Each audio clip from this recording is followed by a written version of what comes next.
et d'utilisation du crédit d'impôt recherche. Alors, ce webinaire a pour but de répondre à vos interrogations, à vos préoccupations. Fabrice et Guillaume vont aborder les 5 points clés à mettre en pratique pour gagner du temps dans la gestion de votre crédit d'impôt recherche, qui vous permettra de vous concentrer sur les projets prioritaires de votre entreprise. Alors, au sommaire de ce webinaire, les modes de sélection des projets au titre du crédit impôt recherche, quels sont les réflexes pour cartographier au mieux les activités de R&D éligibles. Autre point, quelles sont les bonnes pratiques pour assurer la meilleure justification scientifique et technique. Nous aborderons également l'obtention du crédit impôt recherche et comment maximiser le levier CIR. On parlera aussi du contrôle fiscal, comment le préparer pour rester serein et gagner du temps.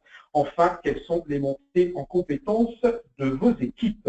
Soyez autonomes et gagnez du temps sur la gestion de votre CIR. Bref, restez zen, c'est un beau leitmotiv pour ce webinaire.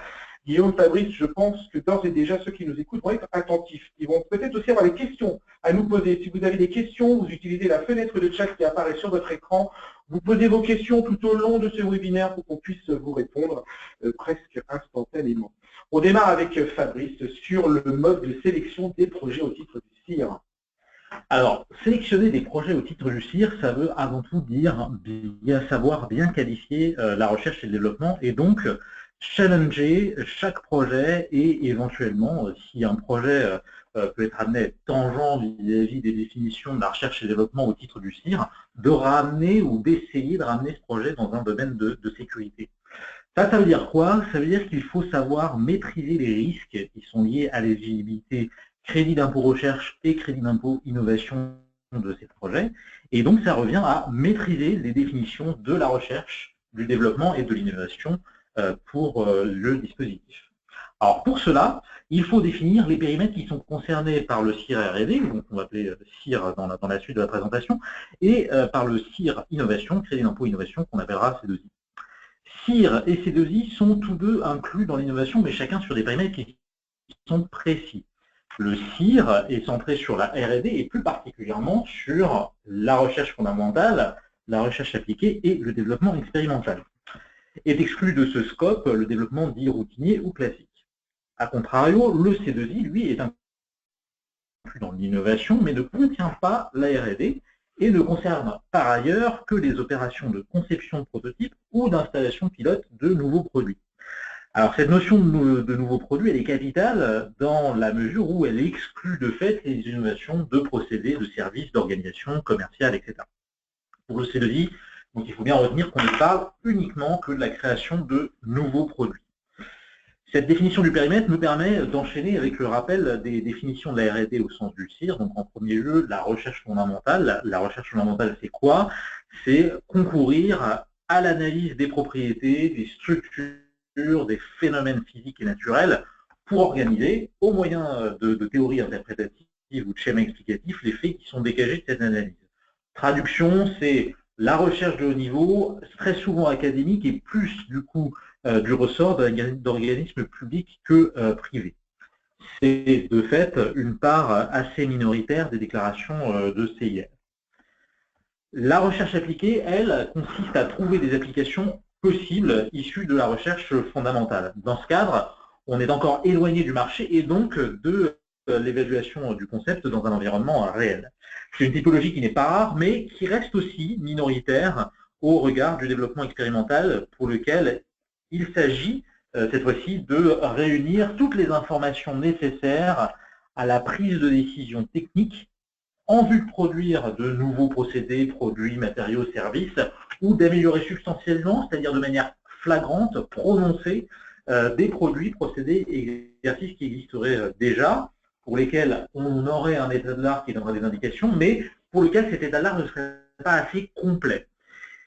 C'est sur cette définition, donc sur le développement expérimental, que se joue finalement le gros du crédit d'impôt recherche, puisque les entreprises industrielles ont plus vocation à être proches du marché et donc du développement expérimental.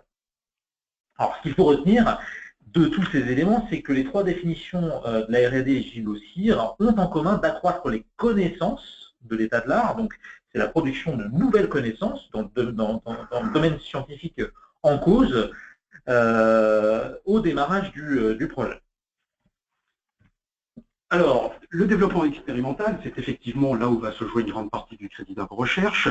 Ce développement expérimental, il a comme caractéristique bien souvent de ne pas relever de la recherche structurelle qui, comme on l'a dit sur les phases de recherche fondamentale et de recherche appliquée, est assez évidente. Là, on va aller rechercher des projets, des activités et les isoler parmi toutes les activités techniques de l'entreprise en se posant quelques questions fondamentales. Alors, bien évidemment, il faut avoir affaire à un projet de R&D. Un projet de R&D, il a bien évidemment une origine, il est dans un environnement, donc dans un état de marché, et il va faire intervenir des ressources, alors qu'elles soient humaines ou matérielles, et qui vont justement caractériser si oui ou non on va in fine tomber dans la définition du développement expérimental.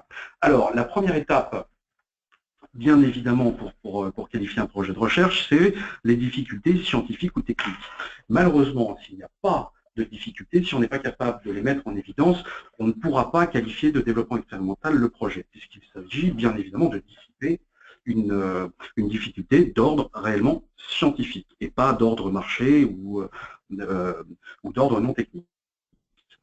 Si, à contrario, on est sur la dissipation d'une incertitude technique, il va falloir qualifier l'état de l'art, c'est-à-dire être capable de justifier que les travaux entrepris se positionnent bien dans une démarche exploratoire, s'appuient sur des connaissances préexistantes et que justement on va générer des nouvelles connaissances, des nouvelles compétences techniques et scientifiques pour adresser le problème. Si tous ces indicateurs sont cumulativement remplis et que, en conséquence, les connaissances accessibles à l'origine du projet ne sont pas suffisantes pour vraiment résoudre et aboutir à un projet dont les caractéristiques sont en ligne avec les attentes, eh bien, on va pouvoir commencer à identifier des incertitudes et des verrous scientifiques, à les formaliser et pouvoir tout à fait opter aussi du crédit d'impôt recherche. Alors, ce qu'on présente ici, c'est bien entendu les définitions qu'on vient présenter, recherche fondamentale, recherche appliquée, développement expérimental. On se situe le plus souvent sur la partie du développement expérimental et je vous propose qu'on s'arrête quelques instants sur le distinguo entre développement expérimental et finalement développement classique ou routinier. Alors, la différence principale entre ces deux types de développement, c'est que dans le cas du développement classique, aucune difficulté qui serait de nature à faire progresser l'état de l'art n'interviendra. Au pire, vont survenir des problématiques d'organisation ou de planning. Là où le développement expérimental va demander un élément de nouveauté, la dissipation des incertitudes techniques et la mise en place d'une démarche expérimentale, le développement classique, lui, va soit utiliser des connaissances directement accessibles, soit adapter ces dernières, mais sans activité inventive pour parvenir à l'objectif fixé. Dans ce cadre-là, on n'est pas dans le scope de l'éligibilité. Il faut retenir que si le développement classique est incompatible avec le CIR, par contre, il peut être compatible avec le C2I. En effet, on peut concevoir un nouveau produit au sens du C2I en faisant appel à une logique de développement routinier. À l'inverse, le développement expérimental, c'est celui qui va être confronté soit à une grosse difficulté scientifique ou technique, soit à une succession de difficultés ou d'aléas techniques qui vont in fine aboutir à la création d'un prototype ou d'un démonstrateur, qui va permettre de lever ces verrous par des expérimentations, par des séries d'essais qui seront ciblés pour au final atteindre ou en tout cas se rapprocher de l'objectif réalisé. Alors il peut y avoir, et c'est ça qui va finalement faire la preuve, peut être une preuve d'éligibilité, des différences entre objectifs planifiés et objectifs réalisés. Mais voilà quelles sont les différences finalement entre le développement classique, utilisable potentiellement pour le C2I, et le développement expérimental qui, lui, va rentrer dans le scope du CIR R&D. Alors, rester zen en toutes circonstances, comment, sur cette phase de sélection des projets, sur la partie éligibilité, on peut rester zen? Alors, optimiser, c'est avant tout, comme je le disais tout à l'heure, Jean-Noël, challenger les projets de R&D. Alors, pour rester zen, dans le cadre de la sélection des projets, il faut avant tout maîtriser les risques et les opportunités qui sont liés à la valorisation d'un projet pour le CIR. Pour ça, nous vous conseillons d'évaluer pour chaque opération réalisée quelques critères incontournables relatifs au CIR. Exemple, quelle est la portée en termes de R&D du projet? Est-ce que les opérations apportent une contribution non négligeable à l'état de l'art existant? Est-ce que les opérations permettent de lever un verrou scientifique? Ou encore, est-ce que mes travaux suivent une réelle démarche de R&D ou relève-t-elle plutôt d'un développement routinier? Et enfin, quelles sont les connaissances qui vont être apportées par mon projet? Est-ce que ces connaissances vont venir nourrir, enrichir l'état de l'art? Tels sont les critères qu'il convient pour gérer les risques et opportunités de mettre en place et de verrouiller avant de retenir une opération au titre du style. Voilà, donc on a vu la partie sélection des projets. Après, il faut un petit peu pérenniser cela, notamment jusqu'à la prescription. C'est le rôle de la justification scientifique et technique. Guillaume. Alors, effectivement, on est sur une justification qui est nécessairement scientifique. C'est bien le volet recherche et développement qu'on va aller défendre. Pour cela, il faut bien évidemment, alors la vie d'une PME, elle est bien évidemment centrée autour de ses projets, autour de son économie, autour de son écosystème. On est bien évidemment sur des projets qui doivent avoir une rapidité de mise sur le marché qui est très rapide. Donc, ce n'est pas la R&D souvent qui va dicter le quotidien de l'entreprise, mais ça va bien être vraiment la vie économique de l'entreprise. Or, la justification du crédit d'impôt recherche ne se fait que sur le volet scientifique. Donc, l'exercice, ça va être de transposer un projet de sa vision industrielle, produit, vers une vision scientifique. Alors, comment est-ce qu'on fait? On décompose par objet scientifique pour aller isoler justement tous les critères, tous les paramètres, toutes les spécifications, les caractéristiques qui vont bien venir en regard des attentes de justification sur l'état de l'art, sur les verrous et sur la démarche expérimentale. Ce travail qu'on fait sur le volet technique, il faut aussi le faire sur le volet dépenses. Il faut bien évidemment aussi transcrire une vision très comptable, très administrative, très financière, vers vraiment une stratégie de financement de la R&D. Donc c'est aussi toutes ces dépenses qu'il va falloir isoler une par une et reconstruire aussi sous le scope, sous la stratégie de recherche et développement. Tout ça pour atterrir sur un dossier de justification qui va avoir un double enjeu, c'est bien de justifier sur le fond les projets, les dépenses, les activités qui ont été retenues, mais aussi la stratégie financière et de détailler poste par poste les dépenses et le calcul du crédit d'impôt recherche. Alors du coup, tout au long de la mission, il est nécessaire de collecter pour au final pouvoir consolider les éléments de preuve de la recherche et développement que vous effectuez. Cette démarche servira à démontrer en cas de contrôle que la réalité finalement des travaux effectués et leur adéquation avec les critères d'éligibilité sont effectives. Alors les pièces collectées servent à justifier chacune des opérations retenues pour la R&D, mais également les dépenses prises en compte pour calculer l'assiette de dépenses de recherche et développement. Pour justifier des opérations de R&D retenues, on distingue finalement deux typologies de documents. Première typologie, ce sont les documents à usage interne avec, à titre d'exemple, et pas forcément de manière exhaustive, les cahiers des charges, les comptes rendus, les rapports d'activité ou encore les illustrations des prototypes réalisés.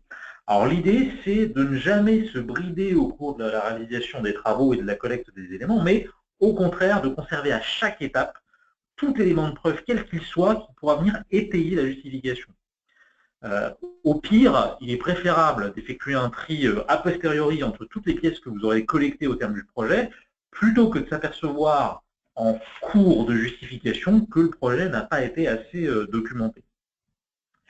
Donc, on parlait des documents internes. Autre typologie, c'est les pièces qui servent à la valorisation des résultats, c'est-à-dire celles qui peuvent avoir un usage extérieur et qui sont particulièrement intéressantes. Ça, on va les appeler, par exemple, les indicateurs de R&D, notion sur laquelle on reviendra juste après. Et ce sont, par exemple, des publications, des brevets ou encore des articles scientifiques. Pour ce qui est de la justification des postes de dépenses, il est plus aisé d'indiquer a priori et précisément les typologies de documents qu'il sera nécessaire de fournir pour la justification en cas de contrôle. Je vais prendre deux exemples assez ciblés.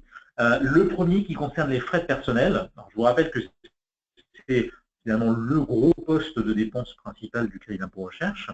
Et on peut citer en termes de justificatifs sur ce poste de dépense des justificatifs qui, par exemple, seraient liés au temps passé sur les opérations de R&D par les contributeurs, c'est-à-dire les chercheurs et les techniciens. Donc ce sont par exemple les timesheets qui peuvent être réalisés, ou encore la justification pure et dure du personnel, comme les diplômes, les CV, ou encore les éléments de rémunération qui vont servir à calculer les dépenses par personne. L'objectif, c'est de justifier l'emploi d'une ressource au CIR et sa rémunération qui est prise en compte dans l'assiette et qui est la résultante d'un taux horaire ou journalier avec le temps passé sur les opérations éligibles. Deuxième exemple sur les justificatifs qui concerne les dépenses externalisées. Alors, sur ce poste, il s'agit de justifier les dépenses retenues pour le CIR au titre des travaux sous-traités auprès d'un tiers. Et dans ce cas, les éléments justificatifs peuvent être les factures, les contrats de sous-traitance ou encore les reportings et rapports échangés entre donneurs d'ordre et le prestataire. Il faut toujours garder à l'esprit que sur chaque poste de dépense, il faut justifier chaque euro engagé et retenu pour le calcul du CIR pour être, entre guillemets, à l'aise, si je peux me permettre cette expression, au moment du contrôle. Alors, si bien évidemment on justifie, on vient de comprendre avec ce que vient de dire Fabrice, il faut justifier chaque euro d'une manière très microscopique qu'on valorise l'étude des crédits d'impôt recherche, il faut ne pas perdre de vue aussi les indicateurs macroscopiques qui vont avoir une influence notable sur la manière dont on justifie le crédit d'impôt recherche, puisque plus ils seront existants, moins ils vont demander de travail de justification. Le ministère de la Recherche inclut bien évidemment tous ces indicateurs. Pourquoi? Parce que moins ils existent, plus ils vont demander de justifier et de recréer justement tout cet environnement très scientifique et la teneur, la densité scientifique du projet. Alors bien évidemment, il y a des indicateurs de recherche absolue. Alors comme disait Fabrice, des indications, des documents qui vont avoir une portée excessivement scientifique. Le deuxième niveau va être un peu faible, mais qui est quand même réellement existant comme indicateur. Par exemple, des brevets qui auront été déposés, des subventions de recherche qui auront été accordées, des partenariats avec des acteurs reconnus de la recherche fondamentale, de la recherche appliquée. Et bien sûr, la participation à des programmes reconnus comme les projets européens ou des projets transnationaux qui sont en eux-mêmes des indicateurs d'une implication réelle, même s'il faudra, au-delà de ça, aller justifier sur le détail les dépenses qui auront été obtenues. Tous ces indicateurs vont être des contributeurs très très forts sur la teneur scientifique des projets. Autre exemple, qui est donc l'utilisation de l'échelle TRL. Alors on vous en parle aujourd'hui à double titre. Le premier, c'est qu'on constate dans le cadre de nos missions clients, notamment pour des grands comptes, que c'est une échelle qui est quand même de plus en plus couramment employée chez ces grands comptes, et que du coup ça peut avoir un impact sur vous, PME en l'occurrence, puisque ces grands comptes peuvent vous demander à un moment donné d'évaluer vos projets au regard de l'échelle TRL. Ça, c'est le premier point. Le deuxième point, c'est que nos retours d'expérience montrent à l'heure actuelle que certaines demandes de l'administration fiscale ou du ministère de la Recherche dans le cadre des contrôles requièrent que les projets qui sont retenus et présentés par les sociétés soient évalués sous l'échelle TRL. Alors, ce type de demande, ça reste pour le moment sporadique, mais on peut assez raisonnablement penser qu'elles vont tendre à se développer rapidement, notamment si l'on considère que des appels à projets européens comme le programme H2020 ou nationaux comme les projets ANR demandent déjà aux soumissionnaires d'évaluer les projets sous l'angle des TRL. Alors pour mémoire, TRL, ça signifie Technology Readiness Level ou niveau de maturité technologique. C'est une échelle qui a été mise en place dans les années 70 par la NASA dans le cadre de développement de leur sonde spatiale. Depuis cette époque, le concept s'est diffusé et il permet aux entreprises d'évaluer le niveau de maturité d'une technologie, d'un matériel, d'un composant, d'un périphérique, qui est en cours d'évolution ou avant de l'intégrer dans un système ou un sous-système opérationnel plus complexe. Alors vous l'aurez, je pense, compris, l'échelle des TRL peut s'adapter au développement d'un produit, d'un service ou de manière plus générale d'un projet. L'échelle jalonne sous la forme de 9 niveaux la création d'un système technologique opérationnel de sa phase d'idéation, le TRL numéro 1, jusqu'aux étapes qui vont précéder sa production à grande échelle, TRL numéro 9. Le système permet une compréhension qui soit partagée entre les acteurs de l'état de maturité d'une technologie et constitue une sorte d'outil finalement de gestion du risque technologique, tant à l'échelle du projet individualisé qu'à l'échelle d'un portefeuille de projet. Alors, correctement utilisés, les TRL pourraient accorder des experts du ministère de la Recherche avec les entreprises dans le cadre de la valorisation des activités de R&D éligibles, Donc principalement, on peut le considérer de manière assez sereine jusqu'au TRL 5 ou 6, donc sur le champ du développement expérimental, parce que les TRL 1 à 5 ou 6 recouvrent les études plutôt sur papier, avec des propriétés de base d'une technologie, sur des concepts plutôt spéculatifs, avant d'envisager des applications qui soient plus industrielles. Là où on peut avoir une zone finalement un peu plus floue, c'est à partir du TRL 7, puisque finalement les travaux qui vont être réalisés à partir du TRL numéro 7 vont avoir lieu sur les prototypes ou les démonstrateurs, mais dans un environnement opérationnel, donc un environnement qui aura plutôt tendance à être stabilisé et à amener moins de verrous, moins de complexité, et donc potentiellement une éligibilité plus difficile à faire valoir à partir du TRL 7. Alors, en conclusion, ce qu'il faut retenir finalement de l'échelle TRL, sans être bordé actuellement d'un point de vue crédit d'impôt recherche, c'est que c'est une échelle qui risque de se répandre pour la justification des projets retenus et qui paraît important de s'y intéresser dès maintenant pour pouvoir en maîtriser les fondements. Alors, je vous renvoie, pour en savoir plus, à la lettre du financement d'innovation qui a été publiée cette semaine par Émeric et par notre collègue David Rekangat et que vous retrouverez sur notre site internet institutionnel. Alors, comment on reste zen sur cette partie justification technique? Et puis on a une autre question, et j'incite justement ceux qui nous écoutent à poser des questions en utilisant la fenêtre de chat. Est-ce qu'on doit justifier?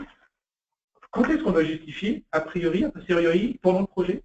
Alors, ce qu'il faut retenir finalement de ce qu'on vient de vous dire sur les 2-3 slides sur la justification scientifique et technique, il y a un mot, c'est l'anticipation.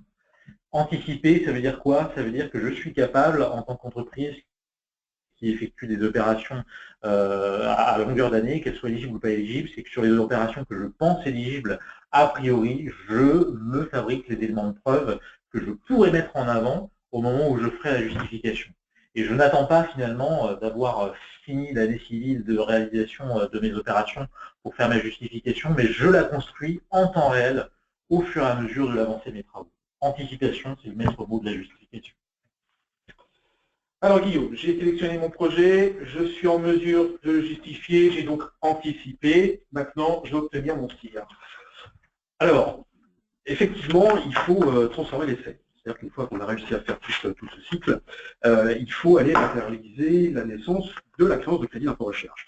Alors, elle se fait via un formulaire, mais ce n'est pas la déclaration en elle-même qui va être importante, parce qu'il va y avoir, au cours du cycle de vie, on va dire, fiscal de la créance, donc la prise d'option et la matérialisation de la déclaration avec le relevé de solde de dièse, et après, au fur et à mesure, tous les phénomènes d'utilisation, alors soit imputation et puis restitution de la créance, et ce, on va dire, au moins à minima jusqu'à la prescription. Donc il faut, lorsqu'on va avoir des crédits d'impôt, une partie des créances remboursables, l'autre imputable, avec des délais qui vont être différents, il va falloir bien suivre et manager, enfin vraiment piloter cette utilisation des crédits d'impôt recherche qui vont s'accumuler. Alors, comment ça se traduit en termes d'utilisation du crédit d'impôt recherche? Finalement, il y a 7 voies possibles d'utilisation, et ces voies, elles commencent même avant la déclaration proprement Guillaume. Première possibilité, finalement, c'est de se faire préfinancer son crédit d'impôt recherche, donc avant même qu'il soit déclaré. Ça, c'est ouvert aux PME de plus de 3 ans qui ont déjà bénéficié du CIR, qui vont finalement faire une déclaration un petit peu anticipée vers un organisme de crédit en évaluant ce que va pouvoir être le crédit d'impôt recherche, a priori, donc pour pouvoir obtenir une avance finalement sur la déclaration définitive qui sera faite ultérieurement.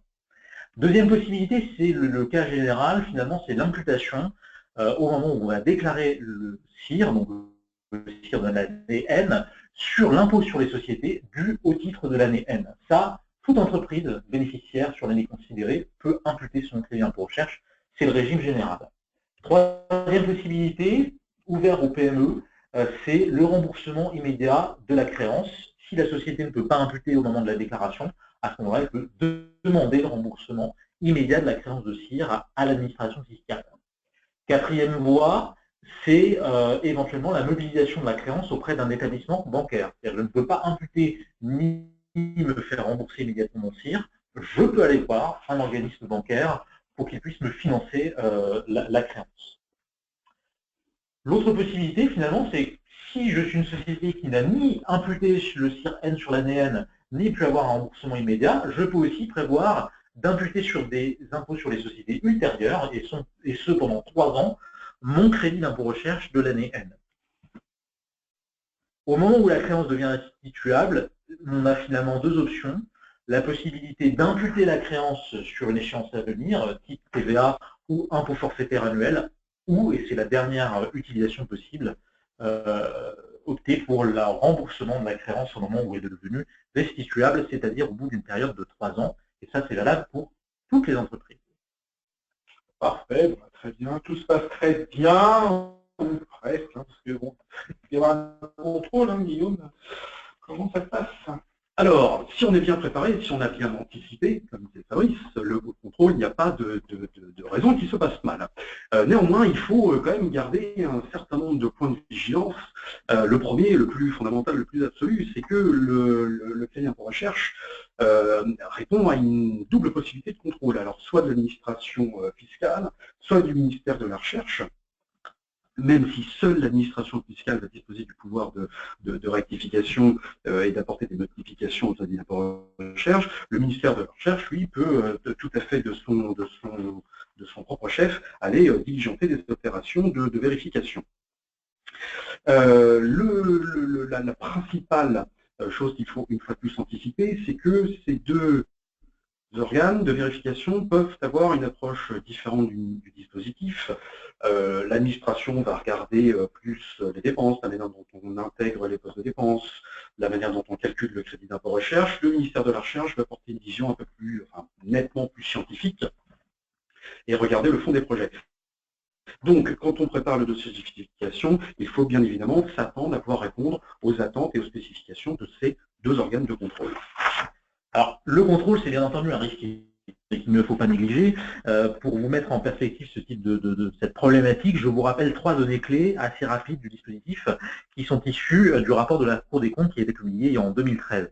Aujourd'hui, le CIR, c'est 20 000 entreprises qui déclarent par an pour un montant de CIR annuel total d'environ 5 milliards d'euros. Donc, c'est quand même colossal, c'est un des premiers postes de dépenses de l'État.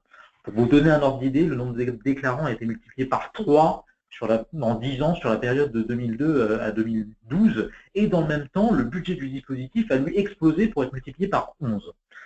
Si on s'en place d'un point de vue contrôle, entre 2008 et 2012, on a constaté une multiplication par 3 de l'intervention des experts du ministère de la Recherche dans les contrôles, ce qui doit nécessairement amener les contribuables à maîtriser toujours plus précisément les procédures de contrôle.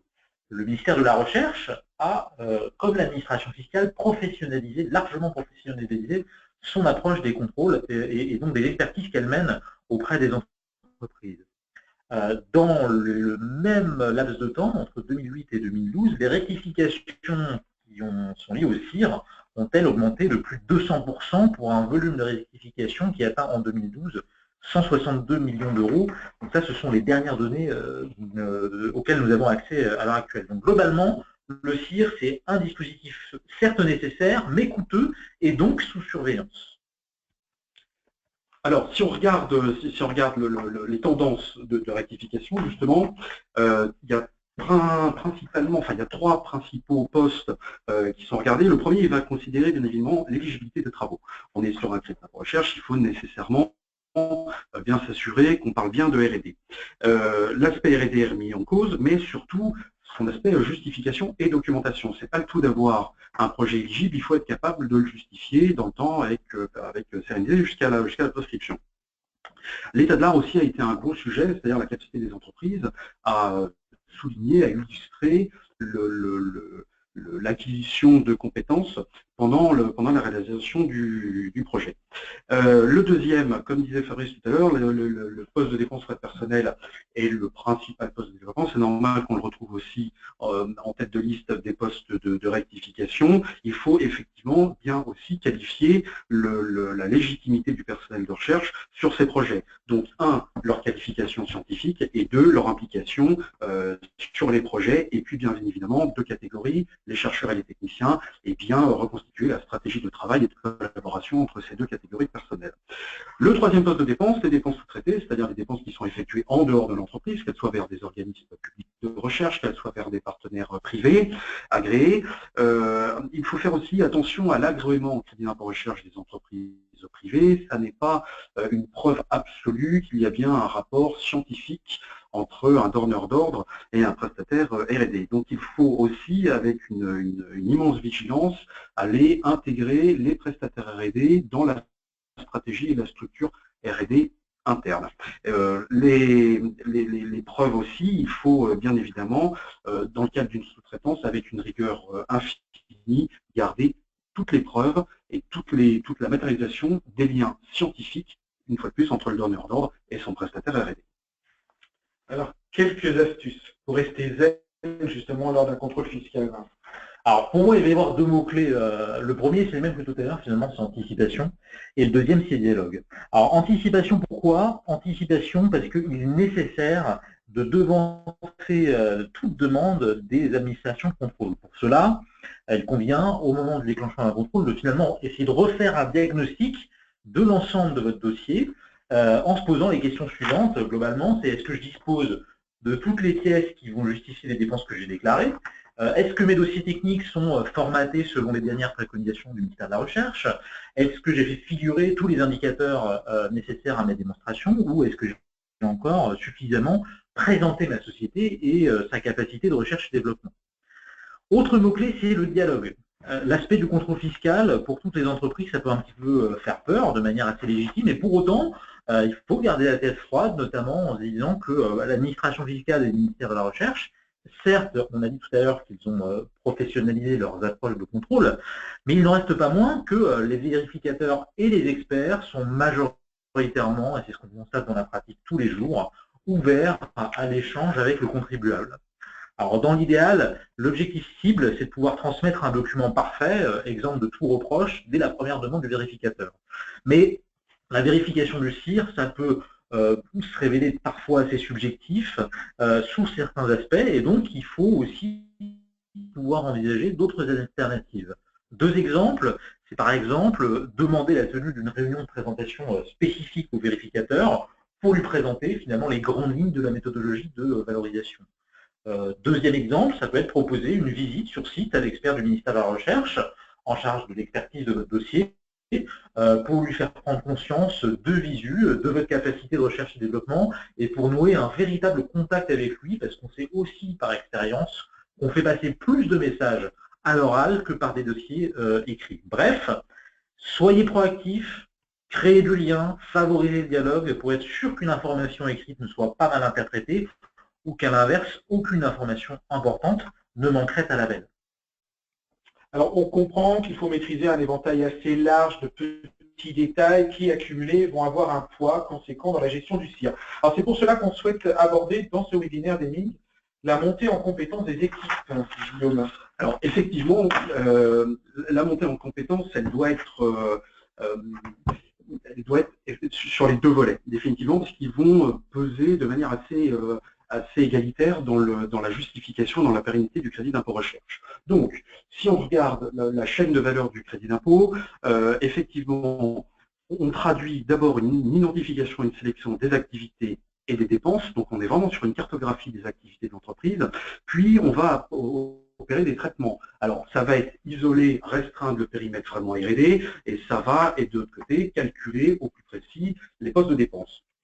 Tout ça, il faut garder aussi en permanence, qu'on soit sur une phase d'identification, de sélection, d'arbitrage, de gestion des risques, qu'il faut être en mesure de produire une justification jusqu'à la prescription, et ça, quel que soit l'organe du contrôle, qu'on soit du côté du ministère, donc sur un volet éminemment scientifique, on soit du côté administration, vraiment sur un volet financier. Tout ça va nécessiter la mise en place d'une stratégie R&D et surtout d'une stratégie CIR à long terme. Et il faut viser, comme on l'a dit à maintes reprises, l'anticipation. Il va falloir viser une synchronisation entre la R&D au sens économique de l'entreprise et la R&D au sens du crédit d'impôt recherche. Alors la montée en compétence des équipes, elle doit aussi se traduire au moment du contrôle fiscal dont on parlait tout à l'heure. Et ça veut se traduire par quoi? C'est qu'il faut savoir diagnostiquer finalement quelles sont les forces et les faiblesses de son dossier pour pouvoir l'améliorer si toutefois c'est nécessaire. La formation, ça passe aussi par le coaching. Le coaching des équipes qui vont être amenées potentiellement à intervenir face à face avec les administrations en charge du contrôle, à savoir l'administration au ministère de la Recherche. Ça sert à quoi? Ça sert à clarifier toutes les interrogations au moment du contrôle par les vérificateurs. Comment ça se traduit dans les faits? Il faut définir les périmètres de chacun et le précaré de chacun dans le cadre du contrôle. Les chercheurs, ils vont être là pour expliquer les travaux retenus, argumenter au sens du CIR, donc ils doivent monter en compétence sur la qualification R&D des projets au sens du CIR pour savoir convaincre le vérificateur de l'éligibilité des opérations retenues. La direction financière, quant à elle, doit savoir justifier poste de dépense par poste de dépense chaque euro retenu dans l'assiette de développement et doit savoir finalement l'expliquer et justifier quelles ont été les positions retenues sur chacun de ces postes de dépenses. Ça sert à faire comprendre les projets et les dépenses retenues aux deux volets de vérification, administration fiscale d'un côté et potentiellement ministère de la Recherche de l'autre. Monter en compétence, ça veut savoir aussi utiliser au moment opportun les voies de recours qui nous sont offertes dans le cadre des contrôles et, si nécessaire, ne pas hésiter à se faire accompagner des conseils nécessaires, par exemple des avocats sur la partie contentieuse. La conclusion, maintenant, que doit-on retenir? Alors, pour rester zen, la première étape, vraiment le premier pas dans le crédit d'impôt recherche, c'est vraiment de maîtriser la déclaration. Alors, par une connaissance des risques et opportunités des projets, ça veut dire qu'il ne faut rien laisser au hasard. Il faut savoir exactement où on met les pieds. Il faut être capable de décomposer chaque strate et scientifique et financière du crédit d'impôt recherche pour vraiment avoir une connaissance absolue de ce qu'on intègre dans l'assiette des dépenses. Rester zen, c'est aussi intervenir en amont, anticiper. Anticiper comment? En se créant, en capitalisant, en compilant les éléments de preuve au fur et à mesure de la réalisation des travaux, donc en temps réel. Pourquoi? Pour préparer la meilleure des justifications scientifiques possibles et être sûr de ne pas passer à côté d'un élément qui aurait été finalement oublié dans le cadre de la réalisation des travaux. Alors, le crédit d'impôt recherche, c'est avant tout un outil financier. Hein. Donc, si on veut rester zen sur son financement de sa R&D, une fois plus anticipation d'utilisation du CIR, parce qu'il y a vraiment un volet trésorerie qui est très important et qui est très performant. Néanmoins, les délais de remboursement, d'imputation peuvent être longs. Plus on anticipe, plus on se pose les bonnes questions en amont, plus on va présenter des dossiers d'utilisation du CIR qui seront solides, et plus le financement, le cash, la trésorerie arriveront rapidement. L'anticipation vous permet de rester zen, mais ça ne veut pas dire qu'il ne faut pas, au moment du déclenchement du contrôle, savoir se reposer les bonnes questions. Se reposer les bonnes questions, ça veut dire savoir diagnostiquer les forces et les faiblesses de la déclaration, et ça vous sert aussi, au moment du contrôle, à établir les meilleures stratégies de défense au regard des organes de vérification auxquels vous allez être confrontés. Alors finalement, coacher, former ces salariés au réflexe crédit d'impôt recherche, ça va vraiment les faire monter en compétences. Ça va dire, comme on l'a dit, synchroniser la stratégie R&D, synchroniser la stratégie CIR et inclure dans la vie d'entreprise, dans la vie de la PME, le CIR au quotidien. C'est vraiment l'un des leviers les plus performants pour être prêt au moment de la justification, pour être serein et rester zen jusqu'à la prescription finalement. Merci messieurs, merci à vous. Si vous avez des questions, n'hésitez pas à les poser en utilisant la fenêtre de chat qui apparaît sur votre écran. On a eu quelques questions au cours de cette présentation, très orientée PME, et c'est très bien parce que c'était le sujet. Comment gère-t-on le turnover dans une PME? On cite l'exemple d'un chef de projet qui ne ferait plus partie de la société. Alors, on a beaucoup insisté, mais je vais en le redire une dernière fois, sur l'anticipation. Gérer le turnover, ça veut dire que quand le chef de projet est dans la société, il va falloir lui demander de mettre en place les éléments d'archivage et de compilation des éléments de preuve adéquats. Donc, il faut, au fur et à mesure de l'avancée des travaux, en temps réel, faire des photographies de ces prototypes, faire des comptes rendus de réunion, gérer ou mettre en place un cahier de laboratoire pour être sûr de finalement tracer les hypothèses qui ont été retenues pas à pas dans le cadre des projets. Donc, l'anticipation doit vous permettre de gérer le turnover, et aussi la mise en place d'un processus CIR assez cadré doit vous permettre de vérifier que ces choses-là sont faites et bien faites au fur et à mesure de la réalisation des opérations. Autre question très pratique, s'il n'y a pas de suivi des temps, s'il n'y a pas de pointage, est-ce qu'il existe des solutions pour essayer de pallier ce manque un petit peu de formalisme? Alors, d'abord, il faut bien comprendre que le bénéfice du crédit d'impôt recherche n'est pas contraint, n'est pas restreint aux entreprises qui disposeraient de timesheets. Les spécifications du crédit d'impôt recherche sont assez claires. Il faut être capable de quantifier avec précision et rigueur l'implication des personnels de recherche sur les sujets qui auront été jugés comme conformes aux critères et aux définitions d'éligibilité. Donc il existe tout un tas de solutions, alors qu'on peut mettre soit très en amont, comme des datasheets, que ce soit via un outil qu'on achète dans le commerce et qui soit très détaillé. Ça peut être ne serait-ce qu'un suivi Excel qu'on va aller remplir au fur et à mesure. Ça peut être utilisé aussi tout indicateur autre, la date de début d'un projet, le phasage d'un projet, la date de fin. Ça peut être aussi une fois avec une périodicité définie, une fois tous les mois, une fois tous les 2 mois, une fois tous les 6 mois, aller faire l'effort de se rappeler ce qu'on a fait sur les semaines passées, sur tel sujet, sur telle phase du projet. Donc, effectivement, il faut être excessivement rigoureux dans la manière dont on justifie l'implication et le temps passé sur les projets. Non, il n'y a aucune obligation de justifier de timesheets. On s'attachera à collecter tous les indicateurs, tous ces petits détails qui vont justement aller prouver le degré et la teneur d'engagement sur les opérations de R&D. Dans l'utilisation du CIR, est-ce qu'on peut avoir des précisions sur les délais de remboursement du CIR, et puis est-ce qu'il y aurait peut-être quelques astuces, quelques leviers pour essayer de raccourcir ce délai? Alors, les délais, ils sont variables. On va dire qu'on peut aller de l'ordre de quelques semaines pour les remboursements les plus rapides, à quelques mois pour les dossiers les plus longs. Néanmoins, oui, il y a des leviers qui sont quand même très efficaces. C'est d'être prêt déjà à répondre aux questions. Vous faites une demande de remboursement, vous faites une demande d'imputation, ou tout simplement vous déclarez un crédit d'impôt recherche. Si vos dossiers sont prêts le plus rapidement possible, si vous êtes en ordre de marche pour produire les justificatifs, si vous êtes en ordre de marche pour démontrer votre méthodologie, tout ça, oui, aura un effet notable et mesurable sur la rapidité du traitement. Ensuite, il faut aussi opérer un suivi régulier. On peut tout à fait relancer son centre des impôts, on peut tout à fait relancer le ministère de la Recherche ou déclencher justement un rendez-vous et être proactif sur la prise de contact et sur l'initiation du dialogue avec les autorités, qu'elles soient du côté fiscal ou du côté recherche.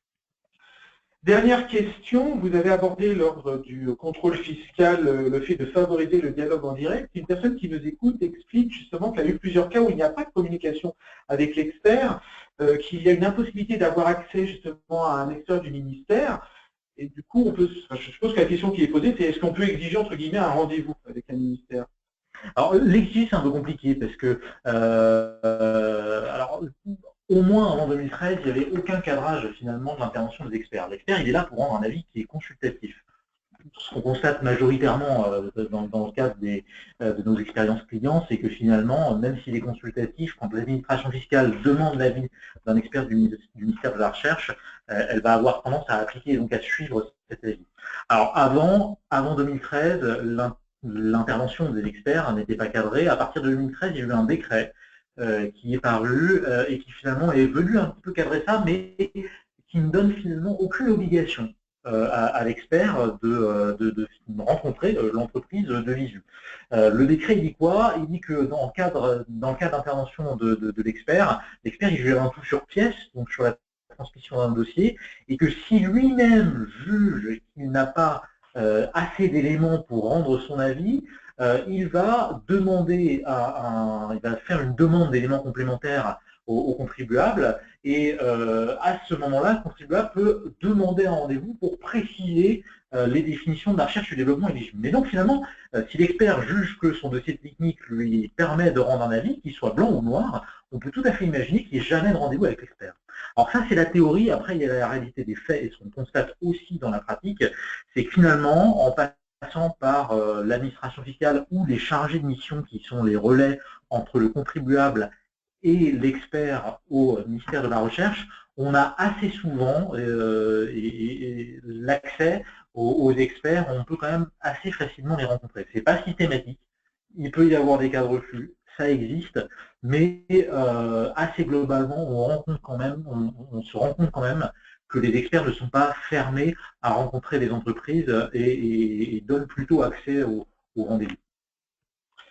Merci messieurs. Si vous avez encore d'autres questions, vous pouvez contacter Karima Mebarek à l'adresse qui s'affiche sur votre écran. Karima, que nous remercions pour l'organisation de ce webinaire. Sachez que vous allez recevoir automatiquement la présentation diaporama qui vient de vous être présentée et commentée par Fabrice et Guillaume directement par mail. Autre élément également que vous pouvez obtenir sur le site d'Eling, on l'a évoqué tout à l'heure, donc le guide sur les TRL, utiliser l'échelle TRL pour piloter votre R&D, également le contrôle fiscal du CIR en 6 points clés, également un autre guide que vous pouvez télécharger sur le site d'Eling, et puis enfin le crédit d'impôt innovation en 10 questions, un guide également à télécharger sur le site d'Eling. Merci Guillaume, merci Fabrice, c'était bien agréable tous les deux, j'espère qu'on se reverra pour un autre webinaire. Nous espérons également. Merci de votre attention, bonne fin de journée à tous. Merci à tous. Merci, au revoir.